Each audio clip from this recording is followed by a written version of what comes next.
Film शुरू होती है और हम एक लड़के को देखते हैं जिसका नाम रोजर होता है। रोजर समर वेकेशन के लिए अपने घर पर आया हुआ था और उसकी माँ ने अपनी एक मेड मिस लपीते को घोड़ा गाड़ी पर रोजर को लाने के लिए भेजा था। अब घोड़ा गाड़ी पर घर आते हुए रोजर की नज़र मिस लतीफ़ी के पपीतों के ऊपर पड़ जाती है और रोजर का छोटा चेतन टेंट से बाहर निकलने के लिए उछलने लगता है। मिस लपीते भी समझ जाती हैं कि रोजर उसके पपीतों के दर्शन करके मज़े ले रहा है, पर वो उस टाइम रोजर को कुछ बोलती नहीं है और फिर वो दोनों रोजर के घर पर आ जाते हैं। घर आते ही रोजर की फैमिली उसका वेलकम करती है। तभी रोजर की मॉम की नज़र उसकी पैंट पर पड़ती है और वो उससे पूछती है, तुम्हारी पैंट पर ये रबड़ी कहाँ से आई है। दरअसल रास्ते में मिस लपीते के उछलते हुए पपीते देखकर रोजर के छोटे चेतन का दम निकल गया था। तभी वहाँ खड़ी रोजर की मौसी उसे बोलती हैं कि इस उम्र में तो ऐसा होता रहता है, और वो अपने हाथों से रोजर की रबड़ी को साफ करने लगती है। और इसके बाद रोजर अपनी छोटी बहन से मिलता है जिसका नाम बर्था होता है। फिर बर्था रोजर को घुमाने के लिए जंगल में लेके जाती है और वहाँ पर रोजर की मुलाकात मिस लपीते से होती है।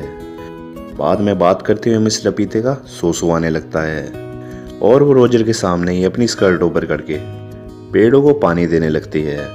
रोजर ये सब देखकर सोचने लगता है कि उसे इस उम्र में क्या क्या देखना पड़ रहा है, और इसके बाद रोजर वहाँ से चला जाता है। रोजर जंगल में अकेला घूम रहा होता है, पर तभी रोजर का पैर फिसलता है और वो झाड़ियों में आकर गिर जाता है। वहाँ पर रोजर को किसी लड़की की हंसने की आवाज़ सुनाई देती है।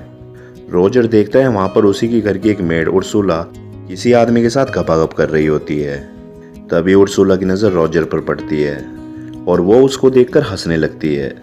रोजर ये सब देखकर डर जाता है और वहाँ से अपने घर भाग जाता है। रात को रोजर अपनी फैमिली के साथ डिनर करता है और डिनर करने के बाद वो अपने कमरे में सोने के लिए चला जाता है। रोजर सोने ही वाला होता है, तभी उसे अपने कमरे के बाहर बर्तनों के खड़खड़ाने की आवाज़ सुनाई देती है। रोजर जब बाहर झांक कर देखता है तो उसकी फटकर हाथ में आ जाती है। रोजर देखता है उसकी एक नौकरानी हेलन एक दरवाजे से आधी बाहर निकली हुई थी और कोई ठोकुमल उसका पीछे से ही गेम बजा रहा था। टपाटप करने के बाद हेलन अपने कपड़े ठीक करती है और वहाँ से चली जाती है। ये देखकर रोजर अपनी भावनाओं पर काबू करता है और सोने चला जाता है। रोजर जैसे ही बेड पर बैठता है तभी वहाँ उसकी छोटी बहन बर्था आ जाती है जो उसके बिस्तर में ही छुपी हुई थी। फिर बर्था उसको उसकी मौसी मार्गरेट के बारे में बताने लगती है। वो बताती है हमारी मौसी अब तक एक वर्जिन है। फिर रोजर उससे पूछता है कि तुम्हें कैसे पता। तो बर्था बताती है हमें हमारे घर की एक मेड हेलन ने बताया था। फिर रोजर पूछता है कि अभी तक मौसी ने शादी क्यों नहीं करी। तो बर्था बोलती है कि मैंने ऐसा सुना है कि उन्हें मर्दों से डर लगता है। अगले दिन बर्था रोजर को एक नदी के किनारे लेकर जाती है। यहाँ उनके घर की सारी मेड्स नहाते हुए अपनी सीक्रेट शेयर किया करती थी। थोड़ी देर बाद वहाँ उर्सुला और बाकी मेड्स आ जाती हैं। रोजर और बर्था पेड़ के पीछे छुपकर उनकी बातें सुनने लगते हैं। वहाँ पर नदी के दूसरे किनारे से 3 दरिंदे जा रहे होते हैं और ये 3 दरिंदे भी रोजर के घर पर ही काम किया करते थे। फिर तीनों वहीं खड़े होकर सूसू करने लगते हैं और नदी के दूसरे किनारे पर बैठी हुई मेड्स को अपना छोटा चेतन दिखाने लगते हैं। अब उर्सुला भी उनसे 4 कदम आगे थी, इसलिए वो भी अपनी स्कर्ट ऊपर करके उन्हें अपना पिछवाड़ा दिखाती है और ये सब बर्था और रोजर पेड़ के पीछे छुपकर देख रहे होते हैं। इसके बाद हम देखते हैं घर पर रोजर की बड़ी बहन अपने पापा के साथ आती है और घर के सभी लोग उसका वेलकम करते हैं। एलिसा एक एक करके घर के सभी लोगों से गले मिलती है, पर जब रोजर की बारी आती है तो उसे सिर्फ हेलो करके अंदर चली जाती है। अब रोजर को ये समझ नहीं आ रहा होता कि ये उसके साथ क्या हो रहा है। तभी रोजर की छोटी बहन बर्था उसके पास आती है और उसे अपने साथ एक चर्च में लेके जाती है। फिर वो चर्च की छत पर बैठकर उसकी मासी की बातें सुनने लगते हैं जो चर्च के फादर के सामने अपने पाप को कन्फेस करने आई थी। फिर मार्गरेट फादर को बोलती है कि फादर मेरे से बहुत बड़ा पाप हो गया है। फिर फादर उससे पूछते हैं तुम्हारे से क्या पाप हुआ है। तो फिर मार्गरेट उसे बताती है कि मेरा नेफ्यू रोजर अभी कुछ दिन पहले ही घर पर आया है और जब से मैंने रोजर को देखा है मैं उसके प्यार में पागल हो गई हूँ और कई बार सपने में मैंने उसके साथ दबाकर संभोग किया है। ये सभी बातें ऊपर बैठा हुआ रोजर भी सुन रहा होता है और वो बहुत ज़्यादा एक्साइटेड हो जाता है। रोजर सोचता है घर में कोई तो है जिसे मैं भी पेल सकता हूँ, वरना घर की सारी औरतों को तो नौकर ही पेलते जा रहे हैं। अब ये सब पेलम पेला की बातें सोचते हुए रोजर और भी ज़्यादा एक्साइटेड होने लगता है और वो नीचे आकर गिर जाता है। इसके बाद पादरी और मार्गरेट रोजर को अपने साथ घर पर लेकर आते हैं और उसकी माँ को सारी बातें बता देते हैं। फिर रोजर की माँ पादरी से पूछती है कि इसे क्या सज़ा मिलनी चाहिए और फिर पादरी बोलता है कि इसके पिछवाड़े पे मार मार कर इसको बंदर के पिछवाड़े की तरह लाल बना देते हैं। रोजर की माँ को भी ये बात अच्छी लगती है और वो पादरी को बोलती है मस्त प्लान है। फिर रोजर की माँ उसकी मासी मार्गरेट को बोलती है कि ये शुभ काम तुम करोगी। मार्गरेट पहले तो ये करने से मना कर देती है, पर रोजर की माँ के फोर्स करने पर वो ऐसा करने के लिए तैयार हो जाती है और रोजर के पिछवाड़े पर 10 बार जोर से फटके देने लगती है, जिससे उसका पिछवाड़ा बंदर के पिछवाड़े की तरह लाल हो जाता है। रात को रोजर बेड पर उल्टा होकर सो रहा होता है क्योंकि उसके दोनों तबले सूजे हुए थे। तभी उसे वापस कमरे के बाहर बर्तनों के खड़खड़ाने की आवाज़ सुनाई देने लगती है। रोजर देखता है कि कोई ठोकोमल हेलेन के पीछे से उसकी ठुकाई कर रहा होता है और इस बार भी हम लोगों को पता नहीं चलता ये ठोकोमल है कौन, जो अपना काम करके वहां से गायब हो जाता है। वहां पर मिस्टर फ्रैंक भी खड़े होते हैं जो हेलेन की ठुकाई एंजॉय कर रहे थे। थोड़ी देर बाद रोजर के पास उर्सुला आती है और उसे बोलती है कि आज की पिटाई से तुम्हें बहुत दर्द हो रहा होगा, लाओ मैं तुम्हारे पिछवाड़े पर बाम लगा देती हूँ। पर रोजर उसको बोलता है कि नहीं, पर तुम मुझे एक बात बताओ, मैं रोज देखता हूँ कि हेलेन उसका कोई पीछे से गेम बजा रहा होता है और अपना काम हो जाने के बाद वो वहाँ से चला जाता है। आखिर ये महान पुरुष है कौन? उर्सुला बोलती है ये हम मेड्स का टॉप सीक्रेट है और ये बोलकर वो वहाँ से चली जाती है। रोजर सोच रहा होता है यहाँ हर कोई किसी न किसी की ठुकाई कर रहा होता है, पर साला मेरा दिन कब आएगा। फिर रोजर को याद आता है हेलेन की ठुकाई तो मिस्टर फ्रैंक भी देख रहे थे और वो मिस्टर फ्रैंक से मिलने के लिए उनके रूम में चला जाता है। वहां जाकर रोजर ये देखता है मिस्टर फ्रैंक अपनी पैंट में हाथ डालकर दूरबीन से आसमान में कुछ देख रहे होते हैं। फिर रोजर को वहां देखकर मिस्टर फ्रैंक घबरा जाते हैं और वहां से भाग जाते हैं। उनके जाने के बाद रोजर भी दूरबीन से देखने की कोशिश करता है और वो देखता है कि बाहर 2 लोग दबा के खपाखप करने में लगे हुए होते हैं। ये देखकर रोजर सोचता है ये साला फ्रैंक मेरे से भी बड़ा हवस का पुजारी है। फिर रोजर को वहाँ पे एक किताब मिलती है जिसमें गपागप की बहुत सारी कहानियाँ लिखी हुई थी। फिर रोजर उस किताब को अपनी पैंट में छुपा लेता है और वहाँ से चला जाता है। रोजर वहाँ से जा रहा होता है तभी उसे अपने पेरेंट्स की आवाज़ें सुनाई देने लगती हैं जो गपागप कर रहे थे। रोजर की होल से अंदर झांकता है और देखता है उसके पापा उसकी मम्मी की अनबॉक्सिंग कर रहे हैं। तभी वहाँ अलीसा का मंगेतर रोनाल्ड आ जाता है और रोजर को झांकते हुए पकड़ लेता है। फिर रोजर उसे बोलता है कि प्लीज़ तुम मेरे पेरेंट्स को कुछ मत बताना और तुम जो बोलोगे मैं वो करूँगा। अब रोनाल्ड भी इस मौके का फ़ायदा उठाता है और रोजर से अपनी कार साफ करवाता है। इसके बाद हम देखते हैं रोजर एक अस्पताल में छुपकर उस किताब को पढ़ रहा होता है और इस किताब को पढ़ते हुए वो अपनी पैंट में हाथ डालकर अपनी घोड़ा गाड़ी चलाने लगता है। तभी वहाँ पर उनका एक नौकर आ जाता है और रोजर उसे देख के कमरे में छुप जाता है। थोड़ी देर बाद हेलेन भी वहाँ पर मुर्गे को दाना डालने के लिए आती है और फिर वो नौकर उसे वहीं फंसा देता है और पीछे जाकर उसका गेम बजाने लगता है। हेलेन वहाँ पर रोजर को देखती है और उसे अपनी हेल्प करने के लिए बोलती है। जैसे ही रोजर हेलेन की मदद करने के लिए आता है, हेलेन रोजर को मना कर देती है और बोलती है अभी थोड़ी देर रुक जाओ। दरअसल हेलेन को भी अपना गेम बजवाने में मज़ा आ रहा था। फिर रोजर बाहर देखने के लिए जाता है आखिर हो क्या रहा है। तब तक वो नौकर हेलेन का गेम बजा चुका था। इसके बाद रोजर अपने घर के अंदर आता है। वहाँ पर उसकी बड़ी बहन एलिसा और उसका मंगेतर रोनाल्ड बैठे होते हैं। फिर रोनाल्ड रोजर को देखकर बोलता है कि मेरे जूते बहुत गंदे हो गए हैं और तुम इसे अच्छे से साफ कर दो। बट रोजर उसे ऐसा करने से मना कर देता है। अब इससे रोनाल्ड गुस्सा हो जाता है और रोजर की मोम को उस रात की सारी बातें बता देता है। रोजर की मोम ये सारी बातें सुनकर बहुत गुस्सा हो जाती हैं और वो बोलती है मेरी दोनों बेटियां बहुत अच्छी हैं और मैंने उन्हें अच्छे संस्कार दिए हैं, पर ये साला ठरकी पता नहीं कहाँ से पैदा हो गया। फिर रोजर की मोम रोजर को घर से बाहर जाने के लिए बोलती हैं। बाहर जाने से पहले रोजर मियाँ खलीफा की अनसुनी किताब अपनी बहन की किताब से एक्सचेंज कर देता है। फिर रोजर बाहर जाकर छुपकर अपनी बहन को वो किताब पढ़ते हुए देखने लगता है। रोजर देखता है मेलिसा को भी उस किताब को पढ़कर चरम सुख की प्राप्ति हो रही है।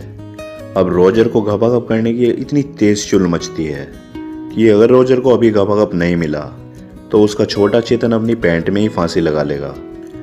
फिर रोजर अपनी चुल शांत करने के लिए उर्सुला के पास जाता है, जो किचन में काम कर रही होती है। रोजर किसी भूखे नंगे भेड़िए की तरह सीधा उर्सुला पर टूट पड़ता है, पर उर्सुला को लगता है कि घर के किसी नौकर ने उसे पकड़ा है, पर वो अपने आप को बचाने के लिए रोजर के सर पर प्लेट मार देती है। उर्सुला को जब पता चलता है ये तो अपना छोटा पप्पू रोजर है, तो वो उसे घपाघप करने के लिए हाँ बोल देती है। दोनों प्रोसेस स्टार्ट ही करने वाले होते हैं, पर तभी वहाँ पर एक मोटी मेड आ जाती है और रोजर उसको देखकर वहाँ से भाग जाता है। अब रोजर की ठरक चरम सीमा तक पहुँच चुकी थी और उसे किसी न किसी के साथ घपाघप करके अपने छोटे चेतन को शांत करना ही था। और अचानक रोजर को मिस लपीते याद आती हैं और रोजर सोचता है कोई दे न दे, पर मिस लपीते अपने पपीते मुझे खिलाई देंगी, और वो भागता हुआ मिस लपीते के पास चला जाता है। वहाँ पहुंचकर रोजर भूखे नंगे बेड़ियों की तरह मिस लपीते पर टूट पड़ता है और उसकी सुरंग की खुदाई करना शुरू कर देता है। पहले तो मिस लपीते रोजर को ऐसा करने से मना कर देती हैं, पर बाद में वो भी चरम सुख के मजे लेने लगती हैं। थोड़ी देर बाद एक डाकिया वहाँ से चिल्लाते हुए आता है और बताता है कि जंग छिड़ गई है और जर्मनी ने फ्रांस पर जंग का ऐलान कर दिया है। ये सुनकर सभी लोग वहाँ पर इकट्ठा हो जाते हैं और रोजर के छोटे चेतन को यहाँ पर भी निराशा का सामना करना पड़ता है। अब अगले दिन रोजर की फैमिली के सभी मर्दों को जंग में जाना था, तो सभी पार्टी करने लगते हैं। फिर वहाँ पर मिस्टर फ्रैंक आते हैं और सबको बोलते हैं कि मैं जंग पर नहीं जा सकता क्योंकि मुझे अस्थमा है। रोजर को जब ये पता चलता है घर के सारे मर्द जंग पर जाने वाले हैं और सारी औरतें घर पर अकेली रहेंगी, तो वो ये सोचकर खुशी के मारे नाचने लगता है। अब फ्रांस में एक रिवाज होता है, जब भी इस घर के सारे मर्द जंग पर जाते हैं तो एक रात पहले सभी मर्द अपनी वाइफ के साथ जंगल में जाकर घपाघप करते हैं। अब आज रात भी सभी मर्द जंगल में जाकर अपनी वाइफ के साथ घपाघप करेंगे और वहाँ रोजर इन सबको देखकर सोच रहा होता है कि बेटा जितना बजाना है बजा लो, पर कल तो मैं ही इनका बैंड बजाऊंगा। अगले दिन घर के सारे मर्द जंग पर चले जाते हैं और उनके जाते ही रोजर सबसे पहले उर्सुला के पास जाता है और उसके साथ दबाकर संभोग करने लगता है। अगले दिन बर्था रोजर को बोलती है कि हमारी माँ पादरी के सामने कुछ कन्फेस करने वाली है, तो हम जाकर देखते हैं कि उन्होंने क्या पाप किया है। दूसरी तरफ उसकी माँ पादरी को बता रही होती है कि मेरा हस्बैंड मेरे साथ अलग अलग पोजीशंस में संभोग करता है, पर मुझे भी इससे बहुत मज़ा आता है, पर कभी कभी मुझे ऐसा लगता है कि मैं कोई पाप तो नहीं कर रही। और इस पर पादरी बोलता है कि तुम अपने पति के साथ कुछ भी कर सकती हो, ये करना कोई पाप नहीं है। इसके बाद हम रोजर की मेड केट को देखते हैं जो नदी किनारे बैठी हुई होती है। तभी रोजर नदी में से एक भूखे मगरमच्छ की तरह निकलता है और केट को वहीं पेलना शुरू कर देता है। अब ऐसा करके रोजर में और कॉन्फिडेंस आ गया था, इसलिए अब रोजर घर की सारी औरतों को पेलने का प्लान बनाने लगता है। रात को रोजर अपनी मौसी मार्गरेट के कमरे में जाता है और उसके बिस्तर पर जाकर लेट जाता है। थोड़ी देर बाद वहाँ पर मार्गरेट आती है और रोजर को देखकर चौंक जाती है। फिर रोजर मार्गरेट को बोलता है आप अभी तक वर्जिन हो, इसीलिए मैं आपकी मदद करने के लिए आया हूँ। पहले तो मार्गरेट रोजर को मना कर देती हैं, पर रोजर को किस करने के बाद मार्गरेट भी एक भोगी शेरनी बन जाती है और वो दोनों पूरी रात दब्बा आगे पलंग तोड़ते हैं। थोड़ी देर बाद वहाँ पर हेलन चाय लेकर आती है, पर इस बार उसे दरवाजे में खींचकर उसका गेम बजाने वाला कोई नहीं था क्योंकि घर के सारे मर्द जंग पर गए हुए थे। फिर हेलन रोजर के कमरे के अंदर आकर उसे चाय देती है। फिर चाय देकर जैसे ही हेलन वहाँ से जा रही होती है, अचानक रोजर उसे पीछे से पकड़ लेता है और उसका गेम बजाना शुरू कर देता है। अगले दिन रोजर अपनी बड़ी बहन एलिसा को देखता है जो अस्तबल में जा रही होती है। फिर रोजर भी उसके पीछे जाने लगता है और वहां जाकर देखता है कि एलिसा घोड़ों को घास डाल रही होती है। रोजर लपक कर एलिसा पर टूट पड़ता है और उसके साथ घपाघप करना शुरू कर देता है। पहले तो एलिसा मना कर देती है, पर फिर एलिसा को भी मजा आना शुरू हो जाता है और वो दोनों दबा के घपाघप करते हैं। अब तो रोजर की मौज हो गई थी क्योंकि घर की सारी औरतें एक एक करके रोजर के पास आती थी और अपना गेम बजवा कर जाती थी। और कभी कभी तो रोजर एक साथ 3-3 मेड्स को पेल देता था। एक दिन घपाघप करने के बाद एलिसा रोजर को बोलती है कि वो प्रेग्नेंट है और ये सुनकर रोजर की फटकर हाथ में आ जाती है। तभी रोजर ये देखता है कि युद्ध खत्म हो चुका है, सभी मर्दों की घर वापसी हो रही है। रोजर घर में बैठकर सोच रहा होता है कि इससे जान कैसे छुड़वाऊं, पर तभी वहां पर उर्सुला आ जाती है और वो रोजर को बोलती है कि वो भी प्रेग्नेंट है। फिर कुछ देर बाद उसकी मासी मार्गरेट भी उसे बोलती है कि वो भी प्रेग्नेंट है। अब रोजर सोचने लगता है कि कुछ तो करना पड़ेगा, वरना घर के सारे लोगों को मेरे कांड के बारे में पता चल जाएगा और मेरी माँ सड़क के बीच में मुझे खड़ा करके मेरा पप्पू कटवा देगी। अब सबसे पहले रोजर एक लाल नेल पॉलिश लेकर आता है और उसे लेकर अपनी बहन एलिसा के पास जाता है। रोजर एलिसा की बेडशीट पर नेल पॉलिश लगा देता है और वो एलिसा को बोलता है, तुम रोनाल्ड को सिड्यूस करो और उसके साथ आज रात पलंग तोड़ घपाघप करो, ताकि रोनाल्ड को ये लाल रंग देखकर लगे कि तुम अभी तक वर्जिन हो। इसके बाद वो अपनी मासी मार्गरेट के पास जाता है और उसको बोलता है कि आप मिस्टर फ्रैंक से शादी कर लो, क्योंकि वो आपसे बहुत प्यार करते हैं। और ये सुनकर मार्गरेट भी शादी के लिए मान जाती है। इसके बाद वो उर्सुला के पास जाता है और उसे शादी के लिए प्रपोज करता है, पर उर्सुला उसे शादी करने के लिए मना कर देती है, क्योंकि वो पहले किसी काणे आदमी को पसंद करती थी। अब तीनों औरतों की एक साथ शादी हो जाती है और किसी को पता भी नहीं चलता कि रोजर ने पीछे से क्या कांड फैलाया था। उसी रात रोजर एक बार फिर हेलन के साथ पलंग तोड़ संभोग करता है और कुछ दिन बाद हेलन भी रोजर को बताती है कि वो प्रेग्नेंट है। अब रोजर की भी छुट्टियां खत्म हो चुकी थी और वो स्कूल जाने के लिए अपने घर से निकल ही रहा था। रोजर जाने से पहले हेलन को बोलता है कि तुम्हारे लिए भी मैं एक पति का इंतजाम कर दूंगा।